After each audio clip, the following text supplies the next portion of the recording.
একজন প্রকৃত মুমিন মুসলমানের জীবনের সবথেকে আনন্দের মাস আমার মনে হয় মাহে রমজান। কারণ মাহে রমজানের মতো এত খুশি, এত আনন্দ, এত তৃপ্তি অন্য কোনো মাসে আমার মনে হয় যেন পাওয়া যায় না। সবাইকে মাহে রমজানের অনেক অনেক শুভেচ্ছা জানিয়ে আজকের ব্লগটি শুরু করছি। দেশে দেশের বাহিরে যে যেখান থেকে আমার এই ব্লগটি দেখছেন, আশা করছি সবাই ভালো আছেন। আপনাদের দোয়ায় আলহামদুলিল্লাহ আমিও পরিবারের সবাইকে নিয়ে ভালো আছি।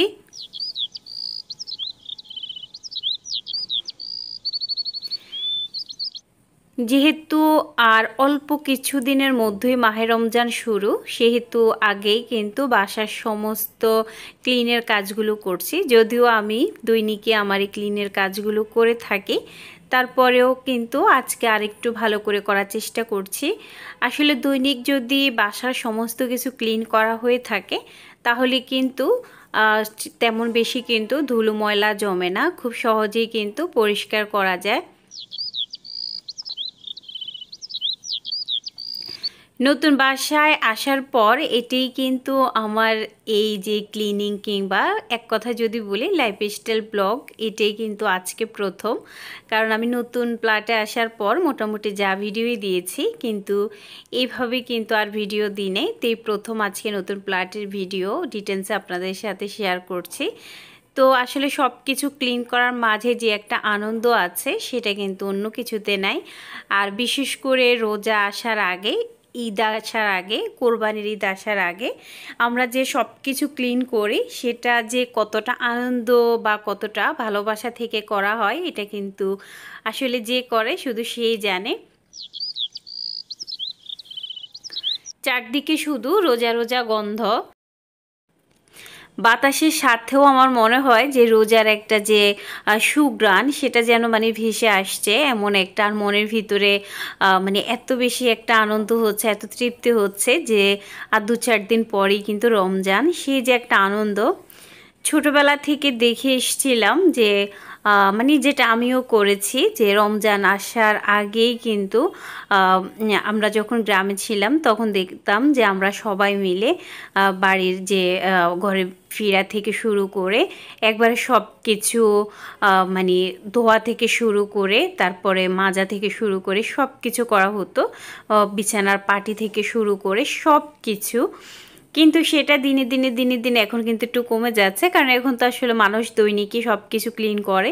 যেমন আমি দৈনিক ক্লিন করি, সেই হিসেবে কিন্তু আমার ক্লিনের পরিমাণটা একটু কমই হয়। সবই ক্লিন করা হয়, তবে ডিটেলসে খুব বেশি সময় নিয়ে আর ক্লিন করতে হয় না।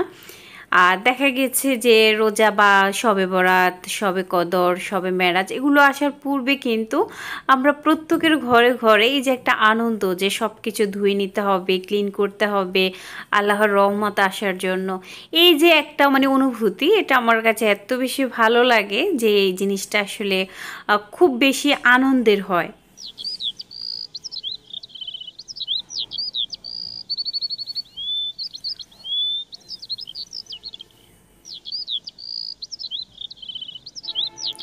উপরে কিংবা নিচে যেখানে বাসা হোক না কেন ধুলা এত ঢুকে, আসলে ধুলা যদি দৈনিক আমি ক্লিন না করতাম তাহলে মনে হয় যে আসলে কোনো কিছু দেখাই যেত না, সব যেন ধুলায় ঢাকা পড়ে যেত, এত বেশি ধুলা। তো এই আমার কিন্তু খুব বেশি একটা সমস্যা হয় যে আমি বাসা থেকে বের হলে আমি কি রাত্রে কিন্তু আর ঘুমোতে পারি না, নাকের ভেতর প্রচুর জ্বলে আর খুব বেশি সমস্যা হয় ধুলা থেকে।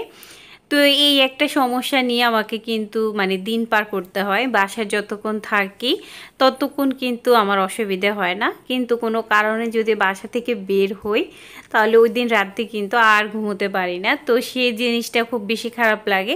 আর এই জন্যই কিন্তু বাসার সব কিছু আমি দৈনিকই ক্লিন করে রাখি যেন কোনোভাবে কোনো ধুলা আমার আসলে কাছাকাছি তেমন একটা না আসতে পারে, কারণ আমার একটু সমস্যা হয়ে যায়। জানি না এতক্ষণ পর্যন্ত কারা আমার সাথে আছেন বা আমার ব্লগটি দেখছেন। আমার ব্লগের কোনো একটি অংশ যদি একটুখানিও ভালো লেগে থাকে প্লিজ আমার চ্যানেলকে সাবস্ক্রাইব করবেন, ভিডিওতে একটি লাইক দিয়ে আমার পাশে থাকবেন। আর যদি আপনি এই কাজটি করে থাকেন আপনাকে অসংখ্য ধন্যবাদ।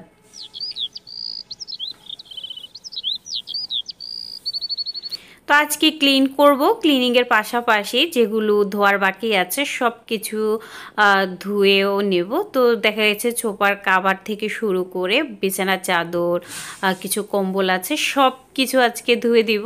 আর বিশেষ করে নামাজের মুসলাগুলো ধোয়াটা খুব বেশি জরুরি, তো সব কিছু আজকে ধুয়ে নেব।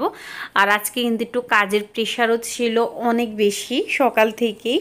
তো সব কাজের পাশাপাশি কিন্তু এই কাজগুলো করেছি, কারণ আসলে দেখা গেছে রমজানের আগে যদি আমরা এই কাজগুলো মোটামুটি করে রাখি তাহলে কিন্তু রমজানে কাজের চাপটা যেমন একটু কম থাকবে, ইবাদতের জন্য কিন্তু আমরা মোটামুটি একটা সময় পাবো। কারণ রমজান মাসে সবারই কিন্তু একটা লক্ষ্য থাকে যে কোরআন শরীফ খতম দেওয়া এবং বিভিন্ন নামাজ থেকে শুরু করে যে প্রতি মুহূর্তেই যেন একটু আল্লাহর দেনে একটু বেশি থাকার জন্য।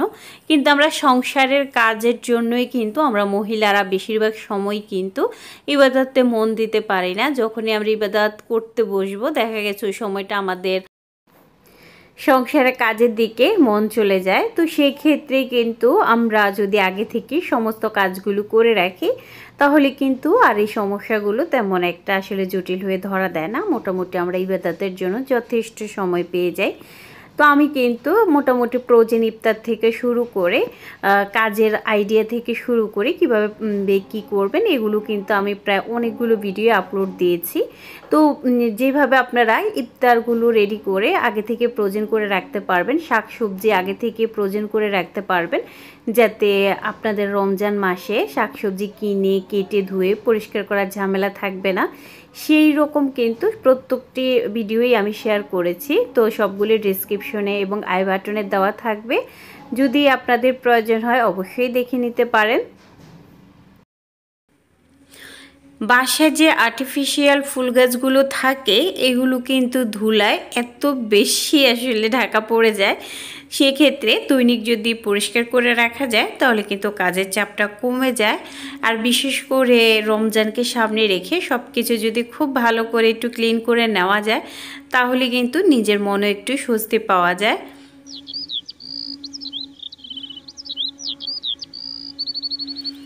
আর বাসার মধ্যে সব থেকে কিন্তু সমস্যাকর জিনিস হলো এই পাখা পরিষ্কার করাটা অনেক বেশি কষ্টদায়ক, কারণ যেহেতু এটা অনেক উঁচুতে থাকে সেই ক্ষেত্রে পরিষ্কার করতে কিন্তু একটু কষ্টই হয়।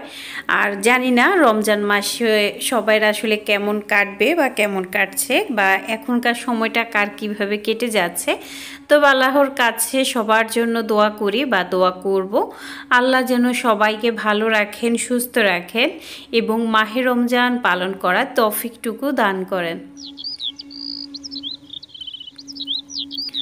আমার ভেতরে এত বেশি আনন্দ হচ্ছে কি করে বলবো। আসলে আমি কিংবা আমার মেয়ে সব সময় আমার মেয়ে বলবে যে আম্মু আমি না পুরো একটা বছর থেকে অপেক্ষা করতেছি কখন রোজা আসবে, কারণ রমজানটা আসলে মনটা এত বেশি ভালো লাগে আমার। তো মেয়েটা যখন এই কথা বলে আমার এত ভালো লাগে যে ছোট্ট মেয়েটার মনে যখন এরকম একটা তৃপ্তিকর কথা আসলে শুনি তখন কিন্তু মনটা সত্যি খুব বেশি ভালো লাগে।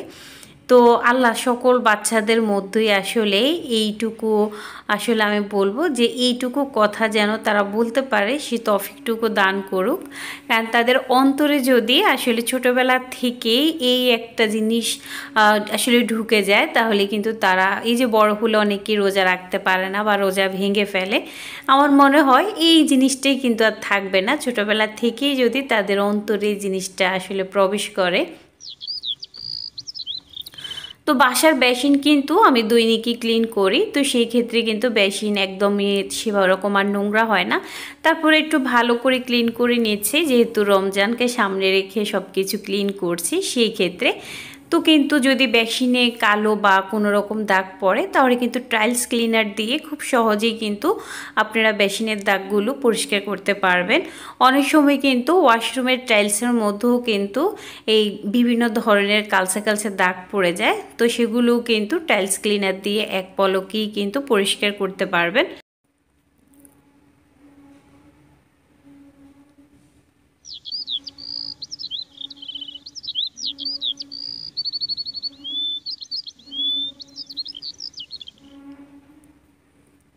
তো মোটামুটি কিন্তু বেসিনের সাথে আমি বেসিনের যে আয়নাটা থাকে সব কিছুই ক্লিন করে নিয়েছি।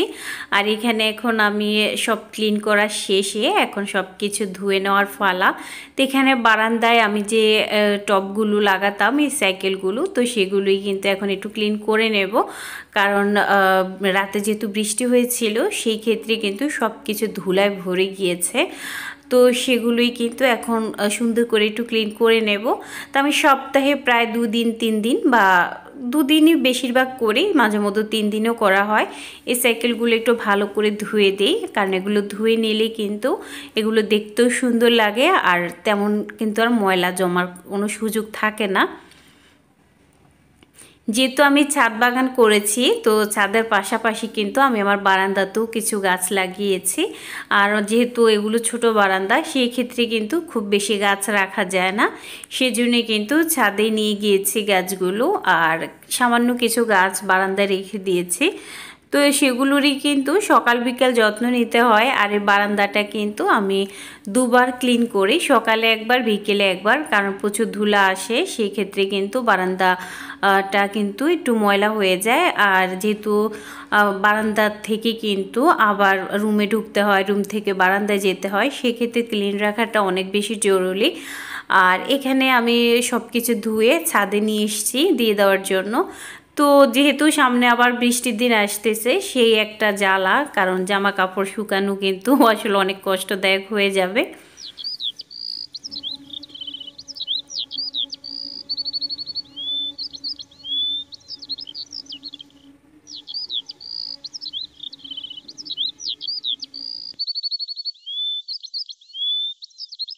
আজকে খুব সহজ দুটো ফ্রুট স্যালাড রেসিপি শেয়ার করছি রামাদান স্পেশাল ইফতারের জন্য। আশা করছি এই রেসিপিগুলো আপনাদের ভীষণ উপকারে আসবে আর খুব সহজেই ইফতারে তৈরি করতে পারবেন। যারা ফল খেতে চান না কিংবা বাচ্চারা ফল খেতে পছন্দ করেন না, তারা বাচ্চাদের জন্য খুব সহজেই কিন্তু এইভাবে রেসিপি তৈরি করে কিন্তু খাওয়াতে পারেন। প্রথম রেসিপির জন্য আমি এখানে নিয়েছি ড্রাগন ফল, পেঁপে, কলা, আনারস, স্ট্রবেরি, আপেল, তেগুলো আমি ছোটো ছোটো কিউব করে কেটে নিয়েছি। এখানে নিয়েছি আমি কাঠি, তো এগুলো যে কোনো সুপার শপে অনায়াসে পেয়ে যাবেন। তো প্রথমে আমি কাঠের মধ্যে খুব সুন্দর করে দিয়ে একটু ডেকোরেশন করে নিচ্ছি। আমার মেয়ে কিন্তু একদম ফল খেতে পছন্দ করে না, কিন্তু আমি যখন এইভাবে কাঠের মধ্যে তাকে খুব সুন্দর করে সাজিয়ে দিই, সে কিন্তু অনায়াসেই খেয়ে নেয়। আপনার বাসায়ও নিশ্চয় বাচ্চারাও কিন্তু অনেকেই ফল খেতে চান না, তো এইভাবে সুন্দর করে যদি সাজিয়ে দেন অনায়াসেই কিন্তু খেয়ে নেবে। আর বিশেষ করে ইফতারের সময় আমরা যে প্লেটটা সাজিয়ে নিই, সেখানে কিন্তু এইভাবে খুব সুন্দর করে আপনারা ফলগুলো সাজিয়ে নিতে পারেন। দেখতে যেমন সুন্দর, লোভনীয়, খেতেও কিন্তু অনেক মজা।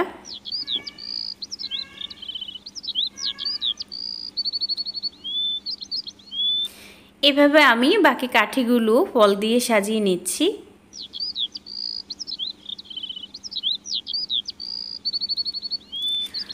খুব সুন্দর কিন্তু এই রেসিপিটি আমার তৈরি করা হয়ে গিয়েছে। খুবই সহজ, খুবই ঝটপট রেসিপি।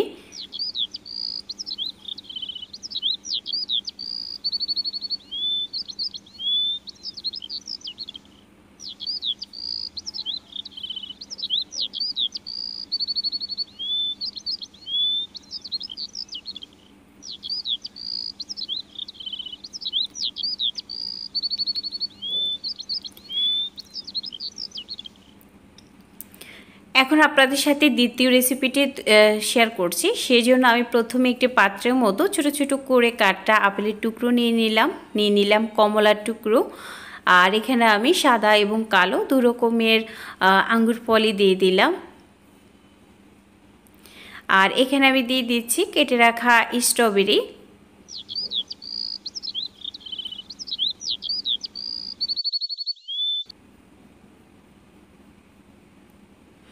দিয়ে দিচ্ছি কেটে রাখা খেজুর। এই উপকরণগুলো দিয়ে খুব সহজেই কিন্তু এই ফ্রুট স্যালাডটা আপনারা তৈরি করতে পারবেন, কিংবা ফ্রুট সালাদ। এটা এত বেশি হেলদি হয়, আর বিশেষ করে এটা দেখতে এত লোভনীয় হয় যে কেউ কিন্তু অনায়াসেই খেতে চাইবে। এখানে কিন্তু আমি কলাটাও ব্যবহার করেছি, তো সেটা কিন্তু ভিডিওতে কেন জানি না আসে নাই। যাই হোক, তো অফ ক্যামেরা আমি কলাও দিয়েছি। আর এখানে আমি দিয়েছি চেরা। চেরা আমি 10 মিনিট আগে ভিজিয়ে রেখে দিয়েছিলাম, তো এখন আমি চেরাটা নরম হওয়ার পর দিয়ে দিলাম। এখানে আমি দিয়ে দিচ্ছি মিষ্টি দই, তো এখানে আমি 3 চামচ পরিমাণ মিষ্টি দই দিলাম। এখানে অবশ্যই চাইলে আপনারা টক দইও দিতে পারেন, তবে টক দই দিলে সাথে কিন্তু কনডেন্সড মিল্কটা অবশ্যই ব্যবহার করতে হবে। তো এখানে যেহেতু আমি মিষ্টি দই দিয়েছি, সে তো আর কনডেন্সড মিল্কটা দিই নেই, তবে দিলে কিন্তু টেস্টটা ভীষণ ভালো আসে। তো খুব ভালো করে একটু আগে মাখিয়ে নিচ্ছি। এখন আমি দিয়ে দিচ্ছি উপর থেকে আনারটা দিলে কিন্তু খেতে যেমন মজাদার আর দেখতেও ভীষণ সুন্দর হয়, ভীষণ কালারফুল হয়।